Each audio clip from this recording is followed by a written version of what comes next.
뜻이 무엇인지 깊이 생각하는 것입니다.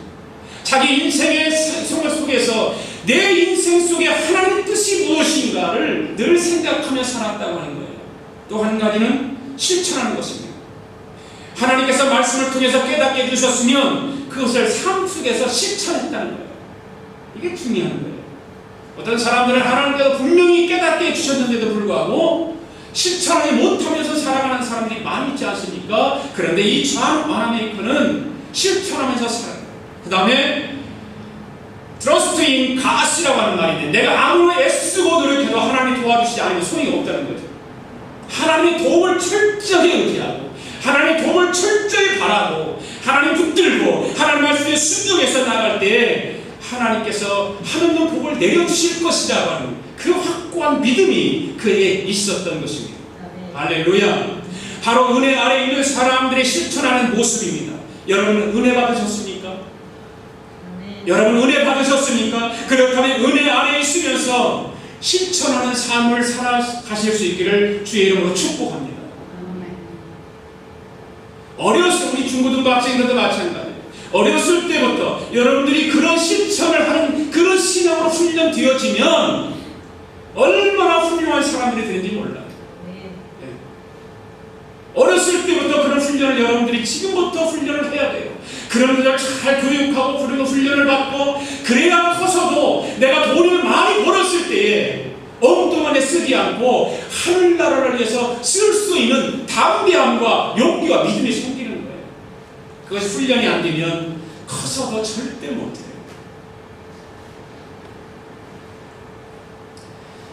그 다음에 세 번째로 은혜 아래 있는 사람들에게 위로의 말씀을 주님께서 우리에게 주셨죠. 14절 말씀 읽습니다. 시작. 죄가 너희를 주장하지 못하리니 이런 너희가 법 아래 있지 아니하고 은혜 아래 있으리라. 이 말씀을 좀 암송을 했으면 좋겠습니다.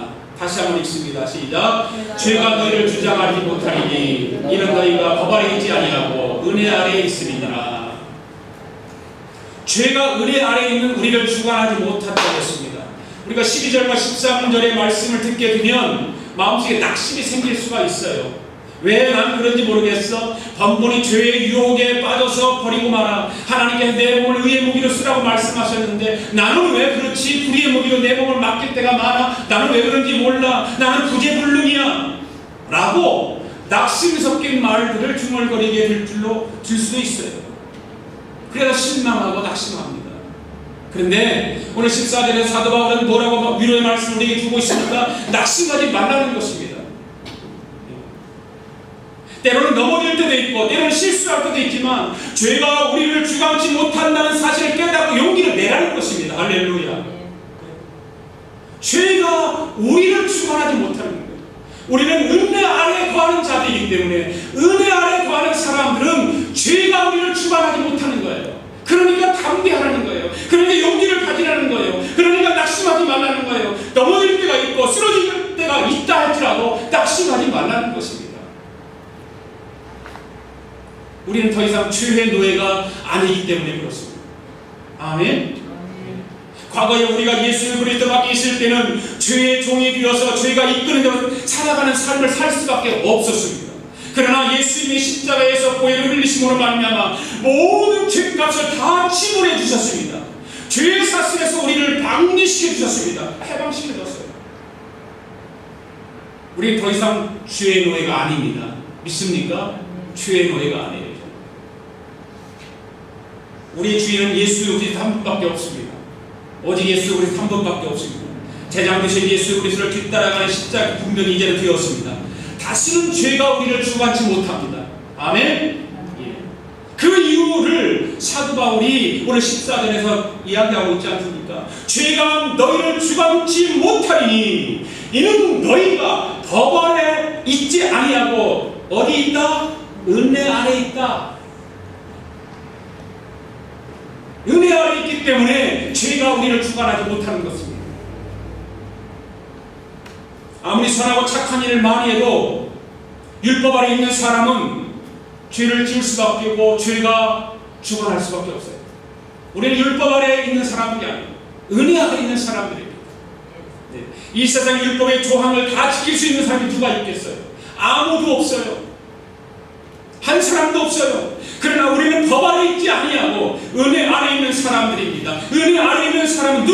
다 의롭다함을 받는 것입니다. 의인이 된 것입니다. 예수님이 우리의 모든 죄를 다 용서해 주시고 우리를 의롭게 해 주셨기 때문입니다. 할렐루야.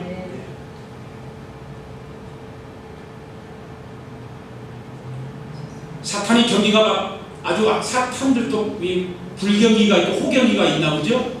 이런 재밌는 얘기가 있어요. 이 사탄이 불경기를 만났어요. 그래서 사고를 하다가 중단하기로 정리를 하기 시작합니다. 중단하고 정리했어요. 그래서 그동안 자기가 인간의 영혼을 미혹하고 타락시키는 데 사용했던 그런 연장과 도구들을 양탄 뒤에 탁 늘어놓고 경매를 붙이기 시작했어요. 거기에는 시기심이라는 도구, 고집, 교만, 혈기, 음행, 의식, 이런 인간의 영혼을 미혹하는 데 사용되어진 온갖 도구들이 펼쳐져 있었습니다. 그런데 한쪽 구석에 보니까 특별히 연장이 하나 있었는데 은색으로 빛나는 쐐기 모양의 도구였습니다.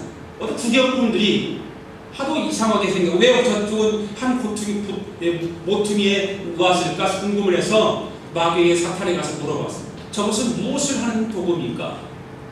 사탄이 대답합니다. 저것은 내가 제일 아끼고 제일 즐겨 사용하는 도구입니다. 그것이 무엇입니까? 낙심이라는 도구입니다. 이렇게 말하는 거예요. 나는 낙심의 쐐기를 기독교인 가운데 가장 열심히 있는 사람들을 공략할 때 저것을 사용합니다. 그리고 예수를 잘 믿고 교회에 열심히 충성을 하고 그냥 하여튼 열심히 헌신하는 그런 사람들에게 이 마귀는 가장 자기가 중요하게 생각하고 좋아하는 이 낙심이라는 도구를 사용해서 그들을 넘어뜨린다는 것입니다.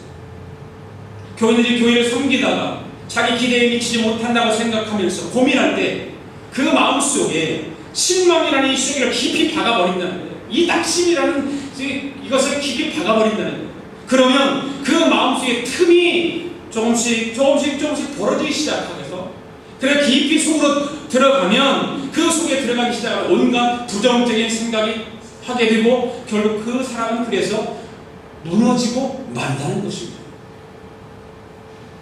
그것을 보고서 또 다른 구경꾼들이 묻습니다. 그 낙심이라는 도구를 가지고도 넘어지지 않는 기독교인이 있습니까? 이렇게 물어요. 사탄이 솔직하게 대답해요.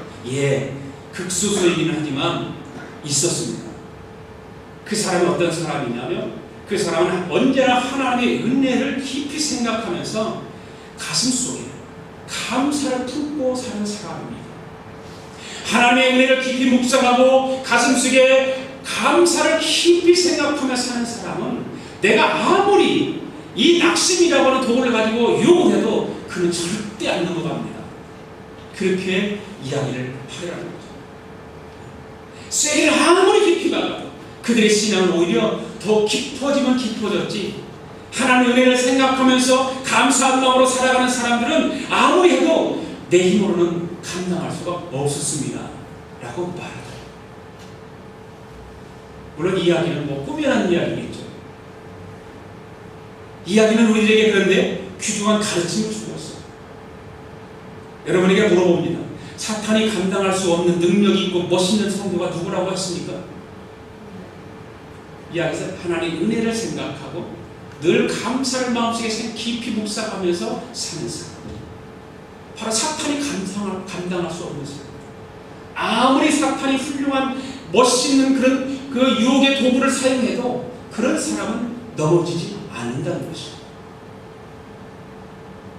하나님의 은혜를 생각하면서 마음속에 늘 감사를 품고 살아가는 사람들을 지키시고 인도하여 주시는 줄로 믿습니다. 그런 사람은 마귀가 감히 대항하지 못한다는 것이죠. 우리 마음속에도 하나님의 은혜를 생각하면서 감사를 품고 살아갈 수 있기를 주님의 이름으로 축복합니다. 왜 하나님께서 우리에게 은혜 아래 있게 하셨을까? 마음대로 죄 지으라고 그랬을까? 그것이 아니라 이제는 우리 몸을 하나님의 영광을 위해서 의롭고 가볍게 사용하라고 하나님이 우리에게 은혜 아래 있게 하셨음을 믿습니다. 그러니까 더 이상 불의의 무기로 우리의 몸을 드리지 말고 은혜 아래 있는 사람과 같이 의의 무기로 하나님께 드릴 수 있는 저와 여러분 모두가 되실 수 있기를 주님의 이름으로 축복합니다. 기도하겠습니다.